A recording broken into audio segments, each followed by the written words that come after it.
Before you begin, remove the base enclosure. Removal. Important. Make careful note of the routing of the speaker cable for later replacement. Disconnect the battery cable from its connector on the system board. Disconnect the speaker cable from its connector on the system board.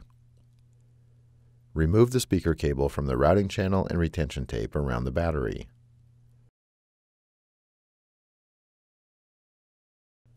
Separate the front speakers from the adhesive that secures them to the top cover and remove.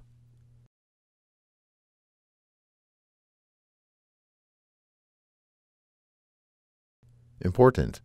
There are UMA and discrete versions of the front speakers. Ensure the correct component has been ordered for the specific notebook being serviced. Reverse this procedure to install the speakers.